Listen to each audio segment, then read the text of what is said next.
In this video, I'm going to discuss shadows of rectangles. I'll talk about two basic types of rectangles. There are the upright rectangles. If they have a hole, you think of an arch or an open door or a window. And if they're floating above the ground, you think of a sign.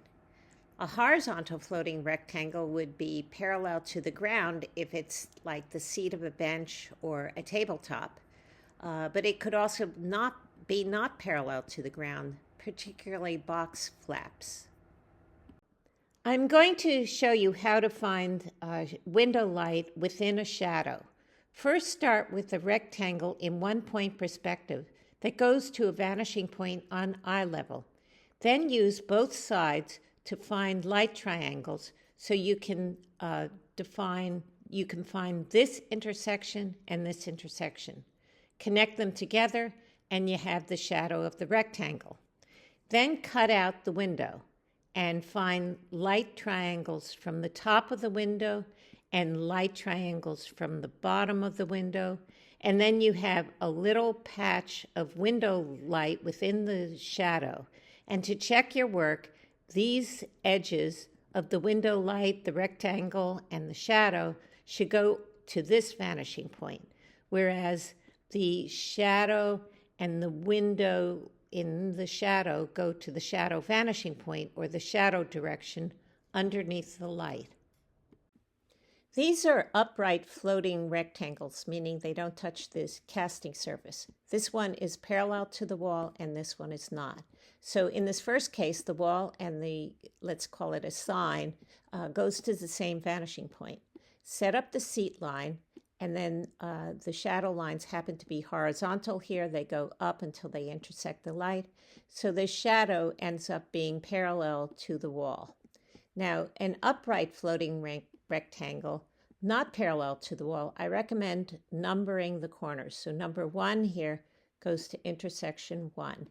Then the rest of this vertical pole the shadow travels horizontally and then vertically up to intersection 2. This horizontal pole from 2 to 3 creates a diagonal shadow from 2 to 3 here. And then the last vertical pole goes vertically down to intersection 4. And when there are no other intersections on that plane, just continue in the same direction until we reach the edge of the wall. Then it goes to intersection 5, which is part of this horizontal pole. For front lighting, I first set up the rectangle so that it converges toward this vanishing point and drew the shadow that converges toward the shadow vanishing point. The top of the shadow here will go toward the vanishing point for the top and bottom of this rectangle. To finish front lighting, determine where you want the pseudo-sun and have light rays go through the tops of the poles and shadow lines go through the bottom, and where they intersect are 2 points on the shadow. This one is the same thing, except that you have to establish seats for this floating rectangle, and the seats go to the same vanishing point as this rectangle. And then you do the same thing. You have light going through all 4 floating corners, which are not attached to a surface, and shadow lines going through the seats. And where they intersect gives us points on the shadow. Horizontal rectangles that are parallel to the ground are common, like the seat of a chair or a tabletop. And all you need to do is use the legs as poles, so you have shadow lines going through the bottom of the legs and light rays going through the top to find intersections on the shadow.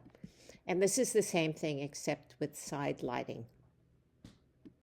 This tabletop is a horizontal floating rectangle, and I'll show you how to light it with 2 sources. Here I found the shadow for the first light source using the legs as vertical poles.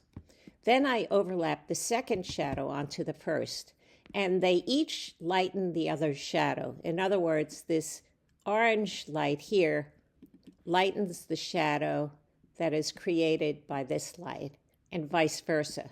So the only part that's the darkest is where neither light reaches, the part that neither light reaches, which is right here. The problem with this shadow is finding the shadow direction. So first find the light rays from the tip of his wing to the tip of its shadow, and from the leg to its shadow. That tells us that the sun is in the upper right and the sun rays are parallel. That means the shadow direction must also be toward the right. So I chose a modestly inclined shadow direction to finish these light triangles. The shadow direction must all be parallel because the light rays are parallel. And the proportions on the light triangles should be the same. So let's say this is twice this. Then for this light triangle, this height should be twice this length. Box flaps are a good example of floating rectangles that aren't parallel to the ground. So let's take this front flap and give it seats, although it's unclear exactly how far down the seats should go. So let's then go to the shadow direction, which would be underneath vertical edges of the box. So that one shadow direction would be here, and using this corner, we can get another shadow direction that goes like this. And they're parallel because you see the light is parallel. Once you have that direction, then we know in order to get this point, the shadow direction must go like this. So this would be the end of the seat, and we would then connect it to this other seat here, and then we can find the shadow direction and the light to find this point here. For this picnic table, we can find the light direction by connecting points on the table to its shadow, but it's unclear where the shadow direction is. And there's only one place where we can find it, and that's at the corner of this table in this direction. The shadow goes in this direction. So when we set up seats, we have to make sure that the shadow direction parallels this one because the light rays are parallel. When you have a complex form like this, break it down into its components. So you can start with the vertical poles, which are the legs, and find their shadows. Then you can go to the horizontal square and find its shadow. And these two are usually look about the same if the two surfaces are parallel, which they are, and if the light rays are also parallel. Although the shadow is usually a little wider than the seat because it's further from eye level. And then finally do the back of the chair. You can do it upright, find the shadow of an upright back, and then you can just twist it back a little bit to account for this incline, and do the same with the shadow. To find this window light, let's start with the two intersections for the base of the window, and that gives us intersection 1 and 2. Then get intersection 3 over here, and we know that this line is cast by this vertical side of the window. This must go in this direction because it's cast by this horizontal pole, so it has to be converging or parallel.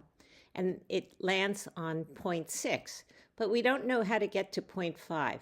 So go around the other way whenever you're stuck. And so for number 1, just continue the shadow line until it hits the wall. Then it goes vertically up because it's being cast by this vertical side of the window.